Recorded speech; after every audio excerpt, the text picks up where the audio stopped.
So welcome back. This is part 2 of working with parents, building cultural humility in partnership with parents and families. If you just completed the first part of the module, you will have just wrapped up some reflection questions on that blind removal concept. So the key points of this second part are relationship building, power dynamics. We'll do a case exercise, talk about implications for practice, and some resources. Let's begin with relationship building. So some questions to think about. Why is it important to invest in a working relationship with a parent or caregiver or family? Well, to build on Dr. Price's thoughts on the work with child welfare professionals, it humanizes the experience. It's an emotional job, and there's no getting around that. So it's important to invest in these relationships. There are also families who are involved with child welfare systems frequently, and often the view is that they're incapable of caring for their children, when in reality, they're likely working to improve their circumstances against odds that have worked against them over time. So, something to think about. Could your professional investment in a relationship or a partnership with a family potentially shift their trajectory? So there's a concept, it's an indigenous American concept called the rule of six. And to give you a brief overview, this is a quote from Paula Underwood, who did some writings about this concept, the rule of six. So one of the attitudes taught in my tradition is the rule of six. The rule of six says that for each apparent phenomenon, devise at least 6 plausible explanations, every one of which can indeed explain the phenomenon. And that's from Paula Underwood, or Turtle Singing Woman of the Oneida tribe. So an example of this rule of 6 could be, and let's use maybe a daily occurrence that many of us are facing. Let's say you are driving and someone very abruptly cuts you off. Now, for you, of course, this is scary, and you kind of think about, what if I got into an accident and so forth? And maybe you get frustrated. But let's think about, maybe, why did that person cut you off? Could they have cut you off because they're having an emergency in the backseat? Maybe a child just threw up in the backseat and they're racing to get home to clean it up. Or maybe they're racing home because their partner's in labor. Maybe they are running late for the interview of a lifetime and they're trying to get there as quickly as possible. Maybe they're trying to make it to a store before it closes so that they can pick up a favorite item for someone. Or maybe they're just driving recklessly and it's frustrating, right? So it's still frustrating to get cut off, and you don't want to invalidate that. But what helps when you come up with that rule of 6 is it gives us time to pause and remember that we're all just humans trying to live every day, right? And it humanizes others' experiences and others' actions and behaviors. It doesn't necessarily excuse them, but at least we have an explanation, right? And we can develop some more empathy for people. So that's that concept of the rule of 6. And in relationship building, it's helpful to use this as a framework for maybe some of the whys or some of those implicit biases that we might have about a family. So going back to Dr. Price's video, why is the mattress on the floor? Why is someone smoking in the home, and so forth? Thinking of different explanations or trying to have an understanding or some more empathy, putting yourself in that family's shoes. Let's talk about power in relationships. It's important as child welfare professionals for us to acknowledge the power that we hold. So ask yourself these questions. What is your position? What identity are you bringing to the table or to this experience with a family? What assumptions are you potentially making about this family? Also important to acknowledge the systems at play that participate in or perpetuate racism, xenophobia, homophobia, sexism, and ableism, just to name a few things that families or parents get discriminated against because of. It's important when you're working with families to understand the fine line that exists between strengths building and resiliency versus systemic oppression. So when we talk about strengths and resiliency, maybe we're thinking about, well, yes, this family has struggled over time to have housing or consistent food available for their children. Yes, it's important to acknowledge and affirm how the family has been resourceful and done so much work to provide up until this point. But it's also important to acknowledge that there might be systems in place that are denying this family access of these very important and life-giving resources. So now let's move into a case exercise. I will read this, but you might want to pause here as well if you'd prefer to just read it quietly on your own. And then we'll move into some questions, some reflection questions. So Sarita is a 22-year-old Black cisgender woman. She uses she, her pronouns. She has one baby who is 7 weeks old. Sarita is living in a transitional housing program without the baby's father. And there are repeated physical altercations Sarita has with the baby's father that take place in the presence of the newborn, eventually resulting in the baby's removal from her mother's care. When you first meet Sarita, she recalls what happened and closes with the statement, quote, "My baby is young and light-skinned. I'm not going to get her back because some family will take her and the courts will make it impossible for me to regain custody because I'm a young, single Black mom with no support system." Quote. You find out that Sarita was separated from her biological mom at a young age and moved through foster homes on a frequent basis. So again, feel free to pause here if you'd like to read again, and then we'll move to reflection questions. So some questions, and again, you'll want to have your pen and paper, or if you prefer, you could type into a document or even talk to text in whatever device you're using. So to start, what is your presenting identity? So maybe you write down your race, your ethnicity, your religious affiliation, your gender, your sexuality, your economic status. Jot down some of those demographics. The second question is, what does Sarita feel she can or cannot disclose to you? So what do you think she wouldn't share with you? What do you think she would share with you as a child welfare professional? Lastly, what power do you have as a child welfare professional? What power does Sarita have as a mother who is Black, 22 years old, single, and living in transitional housing? So just use the information that you have about Sarita in this instance. I know we don't have information about her work or educational background and so forth. And again, there's much more that makes up her identity than just those demographics that we have listed, but use those in this context. I would take maybe 6 or 7 minutes to write down some thoughts you have about each of these questions, and then we'll move forward.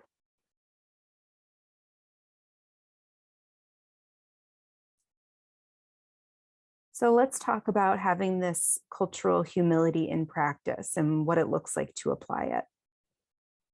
Firstly, we want to honor diversity. There is no evidence that a particular family system is more desirable than another. Yes, we may have norms that have been established in our society, but there's no evidence that those norms mean one child is going to have a better childhood or a better familial relationship than another. We should celebrate all family units regardless of what they look like. If there's love, security, support, that's what should be celebrated, not what the family looks like or who's in the family. It's also not about who is raising infants and children, it's about the what. So is there a secure attachment system? Are resources readily available? That's what we need to focus on over the who is raising this child. We need to focus on the content and what's available to the people raising the child, the children.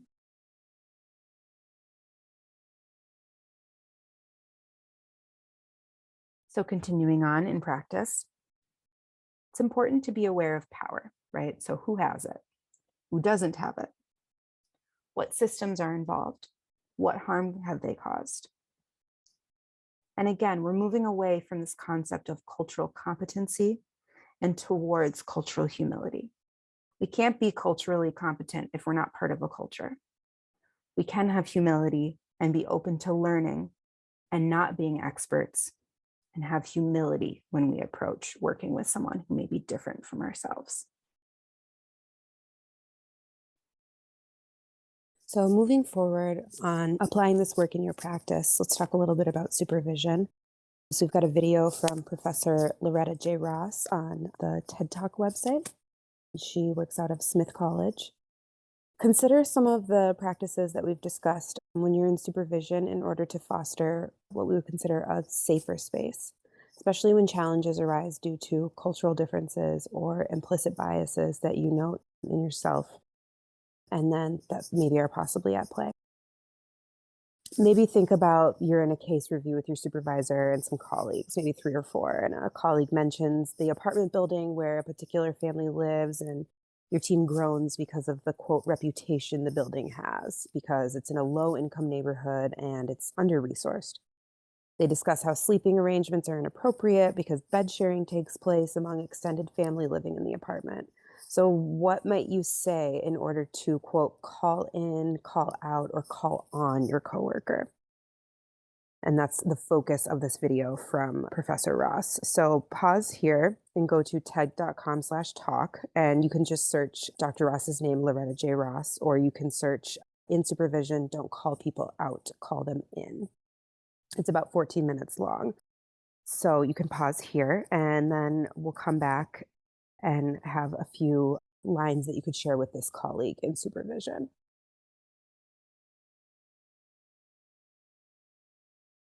So let's bring up that situation again.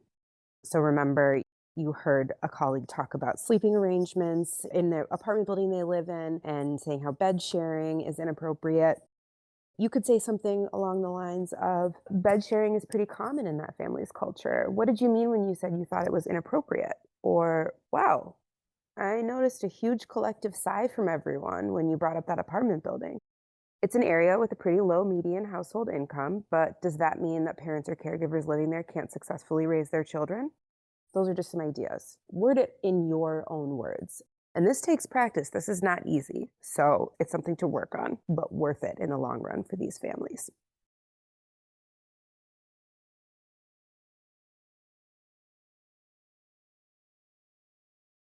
Here are some additional tenets that you can use in work with infants, children, and families. They're from the Irving Harris Foundation Professional Development Network from the Tenets Working Group. If you want to kind of expand on any of these concepts, there's more information on the CASHU website and some additional learning about these tenets of diversity. So the first one is about self-awareness. We talked about this a little bit earlier, talking about your own identity and what you bring to your work with families. So having self-awareness leads to better services for families. Number 2, championing children's rights globally. So we consider infants and children to be citizens of the globe, and as adults, it's our responsibility to ensure that they're nurtured and cared for. So that's the ultimate goal, is to ensure the safety and care of children and infants. The third one is working to acknowledge privilege and combat discrimination. So in going back to this power dynamic, who has privilege, who has power in a situation, and who might not have as much privilege or power. And then also going back to Loretta's video, working to combat discrimination. Mind you, that's easier said than done, but hopefully these ideas or these notions of calling in or calling on make it feel slightly more approachable. Number 4, recognizing and respecting non-dominant bodies of knowledge. So just because something that a family does with their children or just as a family unit is different from what you're accustomed to or what's customary or a norm in American society doesn't mean that it's the wrong way to do something. And then number 5, honoring diverse family structures. So it's not about who's raising the children, it's about the what, right? So family systems look different, whether it's grandparents, parents, same-sex couples, a single parent, whatever the family structure might look like, there can be a happy family functioning unit. And it doesn't matter what it looks like, it just matters what's happening within the family. So honor those diverse family structures and uphold them. 6 is understanding that language can hurt or heal. So, paying attention to what kind of language you bring to the table. Is it affirming? Is it validating to families? Or could it be reducing them and making them feel powerless in a situation? So, trying to reframe things in a way that feels empowering to your families and are empowering to your families that you're working with. Number 7, supporting families in their preferred language. So, to the best of our abilities as child welfare professionals, using translators and ensuring that whatever the family's language preferences are being met and honored. Number 8, allocating resources to systems change. There are times in which you have the ability to participate in restructuring or advocating for more resources to benefit families. Take those opportunities. Number 9 is kind of a build on the allocation of resources. So making space and opening pathways, trying to be a facilitator of opportunity for families and creating opportunities for success for families. And then lastly, advancing policy that supports all families. As child welfare professionals, a lot of the work that you're doing is one-on-one, right? Or you're on the front lines of this work, while the policy can feel kind of far removed. So, anything that you can do in your capacity as a child welfare professional to advance policies that do support families staying together and promoting social justice for families who have maybe historically been discriminated against would be to your benefit as a child welfare professional, as well as to those families that you're working with.